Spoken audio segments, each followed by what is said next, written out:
How to read a stock chart. Most traders look at a chart and guess where price is going.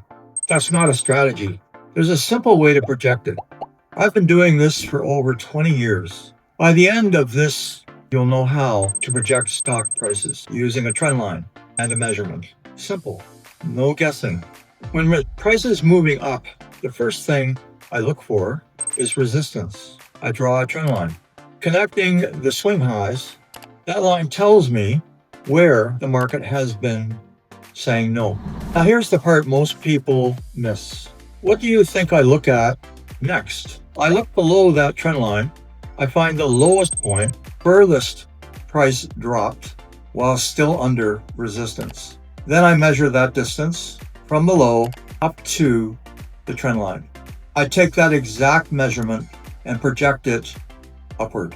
That gives me a target, not a guess, a projection. Take Nvidia. Price breaks the trend line. I run the measurement. That takes me to around $300. Not a massive move, but it's enough. Here's what matters. I'm not in the trade hoping. I'm in the trade with a target already defined. That's the difference between a trader and a gambler. The trader knows the target. The gambler finds out after. If you want real trading, no hype, no gurus, no fake setup, subscribe. In our next video, most traders blame the market. They blame their strategy. The real problem is their own mind. I'll show you exactly why.